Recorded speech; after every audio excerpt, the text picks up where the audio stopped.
My name is Bethany. I'm 16 and I'm exploring the call. My name is Richard. I'm 17 and I'm exploring the call. My name is Crystal. I'm 15 and I'm exploring the call. My name is Gino. I'm 16 and I'm exploring the call. My name is Lisa. I am 15 and I'm exploring the call. My name's Brian. I'm 17 and I'm exploring the call. My name is Morgan. I'm 17 and I'm exploring the call. My name's Chris. I'm 17 and I'm exploring the call. My name is Casey. I'm 17 and I'm exploring the call. Welcome to Explore the Call, a podcast dedicated to helping teenagers explore the possibilities of serving God in full-time ministry. Each session gives you practical tools to begin discovering God's will for your own life. So sit back, listen, and gear up for the journey. Welcome back to Explore the Call. This is Pastor Gene, and today I want to help focus your thoughts and prayers on the call of God. What is a call to ministry, and how do you know if you're experiencing it? The call of God can be defined and explained in many different ways, but for the sake of simplicity, let's define it this way. The call of God is an inner conviction that God has called you to a life of serving and equipping the Church of Jesus Christ.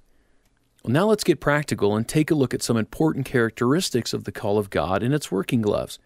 There's 6 things I want you to remember about the call of God today. Firstly, the call of God is always an inward call. Although God's call may come in many different ways and forms, it's always something that you feel deep in your heart. The Bible confirms this reality when it says in Isaiah chapter 30, verse 21, "Whether you turn to your right or to your left, your ears will hear a voice behind you saying, 'This is the way, walk in it.'" I like to call this God's loud whisper that starts in your spirit and gradually works through your thoughts and your emotions. Although it may begin to manifest itself in outward ways, it always starts with an inward passion, a consuming interest, an overwhelming desire, and an inescapable urge to follow God's call. Secondly, the call of God is a growing call.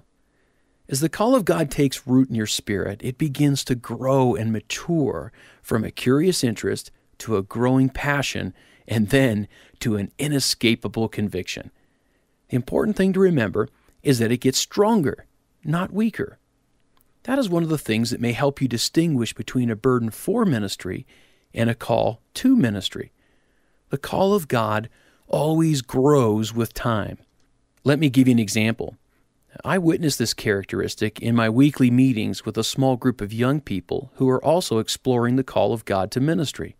One young man started participating in his denomination's Fine Arts Festival, which is like a Christian version of American Idol, except it involves every area of ministry that you can possibly imagine. He entered the short sermon competition at the age of 14, and he loved it. At age 15, he had the highest score in his entire state and advanced to nationals. At 16, he felt God was calling him to ministry and decided to spend his last 2 years of high school preparing for that call. Knowing he would have to work while in Bible college, he decided to take online ministry classes that would give him a head start in working towards his ministerial credentials. This would also enable him to work a part-time job in a church while he was attending Bible college after graduating from high school. He still participates in fine arts, but he has a greater focus, an increased intensity, and a greater commitment. You see the pattern? The call of God is intensifying its presence in his life as he explores the possibilities.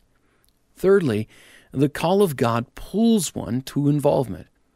As the call of God continues to grow in your life, you'll find yourself gravitating towards ministry opportunities.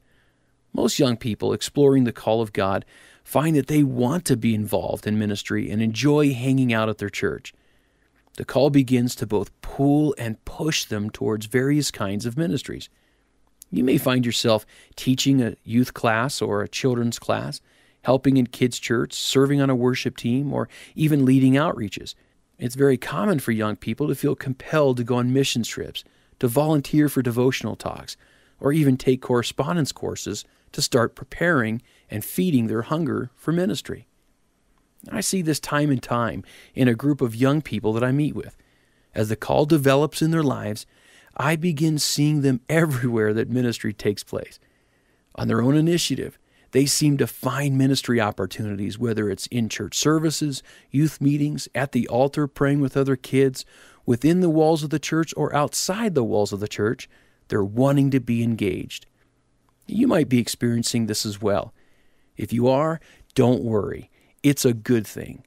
Keep following and involving yourself in a variety of ministry opportunities in your church. They will only help you discern where God is leading you. Well, we've talked about a number of things so far. We've talked about the fact that the call of God is an inward call. We've talked about the fact that the call of God is a growing call. And we've talked about the fact that the call of God pulls you to involvement. But there's a fourth thing I want you to understand, and that is that the call of God is always confirmed by the church. Remember, your call is not just between you and God. It's a three-way relationship between you, God, and His church.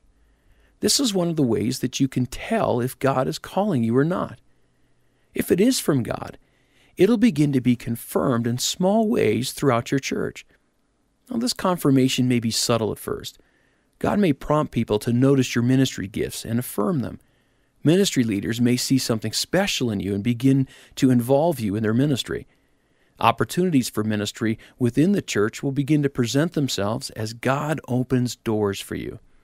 If the church seems unwilling to receive your ministry, well, it may be an indication that you're not called or not ready yet and need to work on some issues in your life.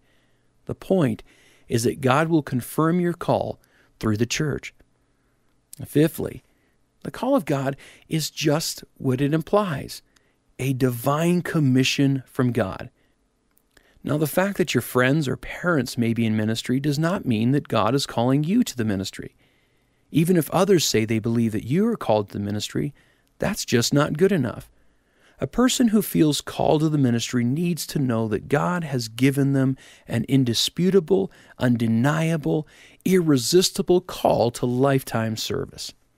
The last defining characteristic about the call of God is that it is a call to empower the church. Being in ministry is all about equipping God's people for ministry. That's what Ephesians chapter 4, verses 11 through 12 means when it defines the reason why God calls people to ministry. In this passage, Paul says it was He who gave some to be apostles, some to be prophets, some to be evangelists, and some to be pastors and teachers to prepare God's people for works of service. God doesn't call people to be lone rangers who are disconnected with the local church. He calls them to train, equip, and release God's people into ministry. The acid test of whether you're living up to your calling is whether you are recruiting, training, equipping, and releasing God's people into ministry in the local church. So today we have talked about 6 characteristics of the call of God. Firstly, it's an inward call. Secondly, it's a growing call. Thirdly, it's a call that pulls you to involvement. Fourthly, it's confirmed by the church. Fifthly, it's a divine call. And sixthly, it's a call that empowers the church of God. Now, the fact that you're listening to this podcast is evidence that God is doing something powerful in your life. You may not yet know if you have a burden for ministry or a call to ministry, but that's okay. The important thing is that you continue the journey. Well, in our next podcast, we'll talk about some common ways that God calls people into the ministry. Until then, this is Pastor Gene, and I want to encourage you to continue exploring the call. Thanks for listening. In addition to this podcast, you can interact with other students, check out cool resources, and even connect with an online mentor at www.explorethecall.com. Explore the Call is a free resource provided by Zion Bible College. Zion's sole purpose is to teach, train, and release students for Spirit-filled ministry. If you would like more information on how Zion Bible College can help you on your journey of exploration, check out their website at zbc.edu.